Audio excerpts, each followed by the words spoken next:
Hi everyone! Today we are going to be making these beautiful outer space initial sweaters. These are so cute and they've been going viral all over my social media. I had so much fun designing these for you guys and I hope you enjoy this.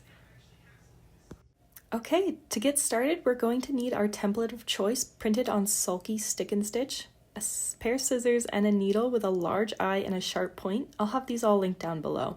We're going to get our yarns out. I have 5 yarns here in this blue, orange, a marigold color, a tan, and this silver color. I'll have them linked down below. To get started printing your template, you're going to want to make sure that your sulky stick and stitch is placed in your printer so that it will print on the canvas side. You'll notice there's 2 sides. One is a paper side and one is a smooth side. Make sure you're on that paper side. In my case, it has to be facing up for it to get printed on, but play around with your printer to see what works best. If you do end up printing it on the smooth side, just flip it around and try again. Go ahead and cut out your template so there's less paper to work with, and then we're going to find the middle of it by folding it in half. I like to hold it up to the light so I can see the symbols through and really get that perfect crease on it in order to find the dead center of it. And now we're going to find the center of our sweater. I do have these nifty little things here, but we're always going to want to make sure we're about 1.5 inches down from the collar. And you can totally see my reflection in these, so say hi to Anna. I'm going to put these on here just because it's easy, but you can also do this technique where you count the number of lines on your knit sweater in order to find the middle, or you could use a ruler or anything else you have available. I think that's perfectly centered, so I'm going to go ahead and peel this sticker off. It is kind of like a sticker, so the back will be sticky, but it loses its stickiness after 1 application, so make sure you get it right the first time. I think that looks good, so I'm going to place that down. I do double check offline that it is evenly centered, and it is, so we can go ahead and get started. We're going to start with this planet, and we need about 5 feet of this blue yarn, and when you tie it on, make sure you always leave about 5 to 6 inches of tail in order to keep that yarn on your thread. Once you have that ready to go, we are going to come up from the inside of the sweater into our outline of our planet. So go up through the back of the sweater and you're going to poke your needle up through that outline for your first stitch. It's okay if you don't get it perfectly on that outline because your chain stitch is going to take up a large portion of that outline. It might be hard to pull it through at first, but pull that all the way through. There's going to be a lot of yarn, so just keep on pulling until you get about 5 to 6 inches of tail on the inside. I like to hold this with my non-dominant hand, in this case my left, that way it can't move. And then I like to grab all the fabric with my left hand so I can't pull it, and we can go ahead and get started. I like to make sure that the yarn is on the left side of my needle. So in this case, it's on the left side here, and I'm going to put my needle in towards the right of where that yarn came out. And see how my yarn is on the left and I'm putting my needle towards the right? That's exactly what you want to do. I'm going to come up about 3 dots away. You'll notice on this paper it has these nice little dots, so you can really get it nice and perfect in terms of your stitching space. So I'm going to count 3 dots up, and I'm going to put my needle down, and I'm going to come back up about 3 dots over. If you miss it, that's fine. Just go back out and put it back up through. Awesome. If you like the distance, you can go ahead and pull your needle through. Make sure that yarn, though, is behind the needle, so you actually create a loop. If you haven't created a loop, just go ahead and put it back through in order to get that loop. Don't pull it too tight here. When you have some resistance, you can stop. We're going to do our next chain stitch by putting it to the right of the yarn that just came out. And again, keeping that yarn on the left side and behind our needle when we come up. So again, I'm going to count 3 dots up just to keep everything even. And I'm going to push it up and pull it through. Notice again that the yarn is behind my needle so that I can create my loop. I'm going to pull that all the way through. Again, don't pull it too snug, just enough for you to get some resistance. Finish all the way around and come back when you get to the beginning. When you get back to the beginning, you should have about 1 chain stitch length in between your circle, and we're going to do this cool technique to make it a continuous chain stitch. So I like to take the eye of my needle just so it doesn't snag, and I'm actually going to feed that through my first chain stitch. Make sure you go through both pieces of yarn here and pull it all the way through. You're basically doing a reverse chain stitch if you're familiar, but then you're going to take your needle and you're going to go to the left side since our yarn is on the left side, and you're just going to poke it back down through that sweater and pull it through. So you're going to see here in a minute how it creates a continuous chain stitch. It's really cool. So pull that through. Again, don't pull it too taut though, because you can create puckers in your fabric, which we don't want. Once you get some resistance, stop. And there you go. You have a continuous circle, so you can't see where it began or ended. It's really cool. Okay, now we're going to start our second inner circle by putting our needle up just about 1 dot away on the inside of that first ring. So you'll see it's about 1 dot away, and we're going to pull that through. Now we're going to do all the same exact steps we did on the outline, but we're just going to follow the outer ring, going all the way around doing that chain stitch like we just did. And I'll meet you back at the beginning. Okay, and the same thing here, we're just going to do that continuous chain stitch by using our needle to put it through that first chain stitch, pulling it through, and then putting it back down to the left of where the yarn just came out. We're going to continue these steps until there's no longer any space in the middle. If you do find that you have some weird gaps in the middle or you don't have enough chain stitch to fill in, feel free to just do a few simple stitches coming up and down through the garment in order to fill in all the space so that you don't see any of the sweater coming behind it. I am going to show you how I do this middle section, but feel free to fast forward if you can do this on your own. I just want to show you how I do it because it can get a little tricky in this middle.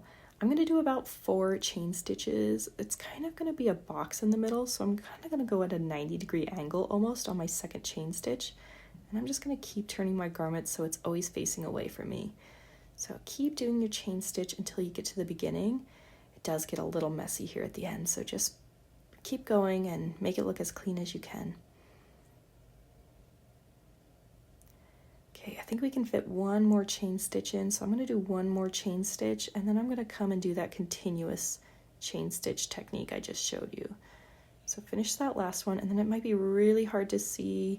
I'm having trouble getting it in on that way, so I'm going to come in here and just finish it off with that continuous chain stitch. This just makes it look really, really clean and presentable. So once you pull that through, just give it a check to see if there's any gaps. Feel free to fill those in, but this looks good, so I'm going to tie off with a triple knot, and let's get started on our next shape.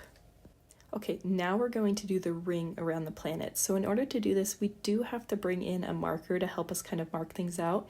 If you don't have a water-soluble marker like I do up top here, I'm sure you can raid your kids' bin for a washable, I repeat, washable Crayola marker. I think the super pointy fine tips of these work really well on this, but whatever you have that's washable will work. I'm going to use this Crayola for now, but I'm going to first start by outlining the already present ring here. But you'll notice we do kind of miss that template that disappeared under the planet now. So I'm just going to use my imagination to see where that line would have went, and I'm just going to fill it in with my marker. Okay, same thing here. We're going to have about 2 feet of that tan yarn or any other color you want, but make sure you have that tail on the end. We're going to go ahead and get started and make sure you're either coming up through here or here on your planet in order to make it the cleanest line possible. I'm going to come up through this top left one. And just make sure you get as close to those chain stitches as possible to really make it so that there's not any gappage. We're going to pull that through, and we're actually just going to do a back stitch. So if you're familiar with a back stitch, we're going to do that here, but I'm going to teach you what it is too. So we're going to start by just coming up about 1/4 of an inch away from that first stitch. We're going to go all the way around with this back stitch first. So push your needle in, again, about 1/4 of an inch away, and then come up where you want your next stitch to be. I like it when it's kind of at the point of this ring, but play around with what you think looks best. I'm going to pull that through until it's nice and clean. Then I'm going to take the needle and go back down where that last stitch ended, and again, pull it up about 1/4 of an inch away from where that yarn is coming out. You'll see what I mean here when I pull it through. You're basically just coming up and down to create a continuous line, but you're always going backwards in your stitch. So notice how we're ahead of the line now, and we're going to have to go backwards to stitch in. That's where the term back stitch comes from. We're just going to keep doing this all the way around the planet. It does kind of get a little bit tricky here when we move on to these chain stitches, so I'm going to do this one at a time. So I'm going to come up through this first chain stitch. I like to kind of get where there's no yarn, otherwise it's really hard, and sometimes it kind of distorts your chain stitch. I want to pull that all the way up and then go back down and do my classic chain stitch. Okay, I'm going to go all the way around this little line, and we'll meet back up at the end.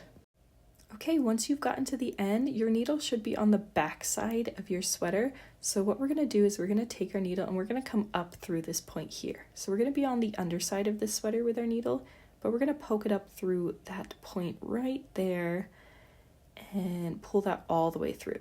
So we did a back stitch to get here, but now we're going to make it a whipped back stitch by pushing the needle up and around all of these little points. So to do that, I like to use the eye of a needle again so that I don't, stab any of the previous yarn. It's just a little softer of a point. But you're just going to go through each and every one of your stitches. I'm going to go up from the inside to the outside. I think that'll look best, but feel free to do whichever way you want. And all you're going to do is kind of go around in a circular motion. If you start on the inside and go outside, make sure you do that for every single stitch. So it creates kind of this candy cane effect. It's really pretty. Oh, this is one of my favorite parts. So do this all the way until you get to the end of your line. Okay, once you finish your whipped back stitch, we're just going to go back down through that same hole that we started with, pull it to the back, and then tie it off with a triple knot.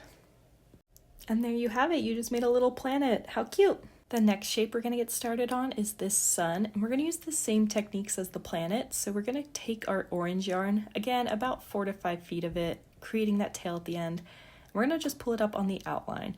This is going to be the same exact steps where we just do a chain stitch all the way around, and make sure you have that tail in the back as always. Same exact steps, but in this case, we're probably only going to do 2 circles.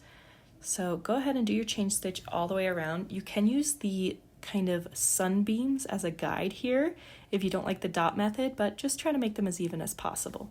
I'll meet you back at the beginning. Okay, I'm a broken record by now, but we're going to do that continuous chain stitch loop.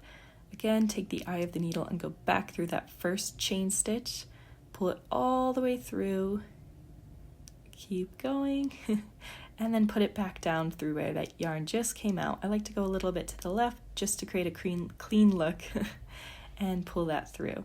Once you pull it through, you can do about 1 more little loop in the beginning. I think I can get 3 or 4 in here, but same as the planet, just see what looks best. Go ahead and do that, and then we'll get on to the sunbeams. Begin by pulling your needle up through the end of the sunbeam and going back down on that first line. So you're going to be creating just a single stitch here to make that sunbeam. You're going to be doing this a lot to go all the way around, so I'm going to show you a quicker technique. So start by putting your needle up through the top of that sunbeam, pull it all the way through till it's taut, and then when you go down into your sunbeam line, in one motion, you're actually going to put it back up through that next sunbeam at the top. When you go ahead and pull this all the way through, you kind of do 2 stitches in once, so it saves you a little bit of time. Do this all the way around until you finish your star. And there you have it. You finished your star. How cute. Okay, we're going to get started on our moon now, and we're going to use about 4 feet of this silver yarn. Again, making sure you leave a little bit of a tail on that yarn. You're going to start on the point, but make sure you're about 1 to 2 dots away from the point. We'll come back later and make it a little cleaner, but to begin, we're going to put it up, again, a little bit away from that point so we can start our first chain stitch. You're going to start to see a pattern here. We're going to use the chain stitch for about everything we do on this garment, so make sure you're comfortable with it. Again, keep that tail in the back in your non-dominant hand so it doesn't get pulled through. And you're just going to begin doing your chain stitch around the outside of the moon. So do your chain stitch all the way until about 1 chain stitch length away from the end of the point. I'm going to go do this and come back. Okay, once you get to that end of the moon, make sure you're about 1 to 2 dots away on this side too. I'm going to show you how we're going to make it look really clean and crisp. You usually would put it through that dot, but we're actually going to go about 2 dots away, almost creating like a sharp point on your moon so it looks really crisp and crescent shaped. Pull that through and see if it looks good to you. That looks really good. So to get started on our next row, I'm going to go about halfway through the last chain stitch I did, working backwards towards the front. Kind of just play around with what looks good on your sweater. I've just found this is kind of what gives it that classic crescent shape, is going about halfway through that last chain stitch. But we can always go through later and add extra stitches to make it look really, really clean. So go ahead and do your chain stitch all the way back to the beginning, but again, ending about half a chain stitch length away. Okay, when you get to the beginning, you are about half a chain stitch length away, and I'm just going to go through and put this one down here. So I'm just going to secure that stitch here.